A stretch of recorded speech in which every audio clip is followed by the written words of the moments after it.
बघा बघा आपली राजमाची भाजी किती सुंदर झाली आहे। तुम्ही अशी भाजी कधी खाल्ली आहे का? कमेंट मध्ये नक्की सांगा। ही आहे ओल्या राजमाची भाजी। चला मग रेसिपी पाहूया। जिरे, मोहरी, मीठ, काळा मसाला, लाल तिखट, हळद, हिंग आणि तेल। ह्या राजमाच्या शेंगा आहेत, त्यातले सोले असे काढून घ्यायचे।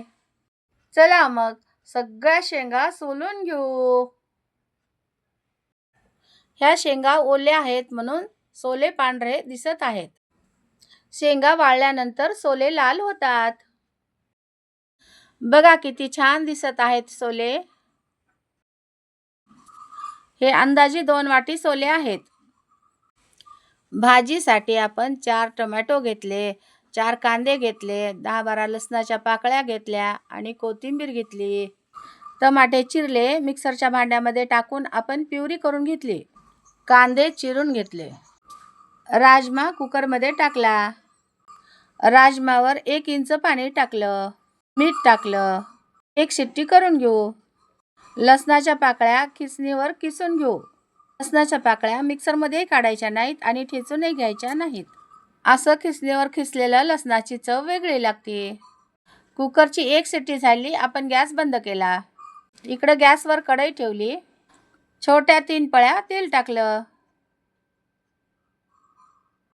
ह्या भाजीला आपण तेल थोडं जास्त टाकत आहोत। तेल तापलं, मोहरी टाकून घेऊ। मोहरी तडतडली की जिरे टाकले। जिरे असे छान फुलले की हिंग टाकला। किसलेला लसण टाकू। लसण छान तळून घ्यायचा। कोणत्याही भाजीला लसण कांदा एकत्र टाकायचा असेल, लसण असा छान तळून घ्यायचा, मगच कांदा टाकायचा। जे कांद्या लसणाचा स्वाद छान लागतो। आपण कांदा टाकला आहे, आता छान परतून घेऊ।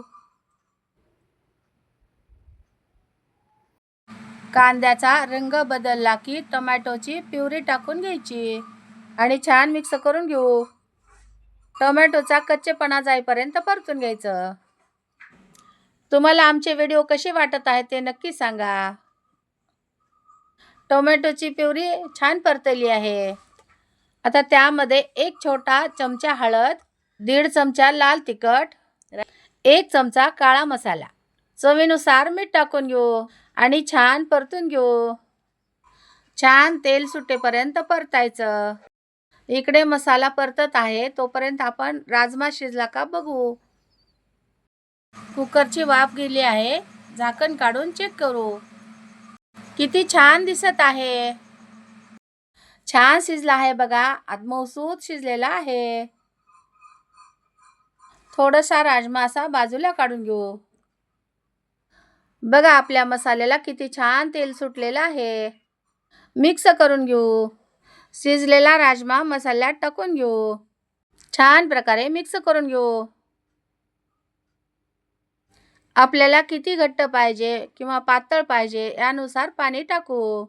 शिजलेल्या राजमामधलं पाणी काढून घेतलं होतं, आता ते पाणी टाकून घेऊ।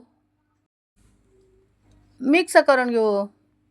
आपण वाटीत काढलेला राजमा एका प्लेटमध्ये काढू आणि मॅशरने असं मॅश करून घेऊ।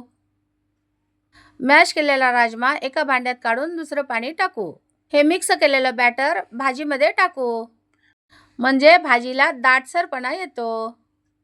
बघा आपल्या भाजीला तरी किती छान आली आहे। 5 मिनिट शिजवून घेऊ। किती छान तेल सुटलेलं आहे। आता मिक्स करून घेऊ आणि वरून थोडीशी कोथिंबीर टाकायची। छान मिक्स करायचं।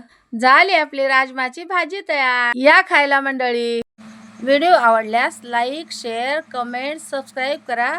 बेल आयकॉनवर क्लिक करायला विसरू नका। धन्यवाद।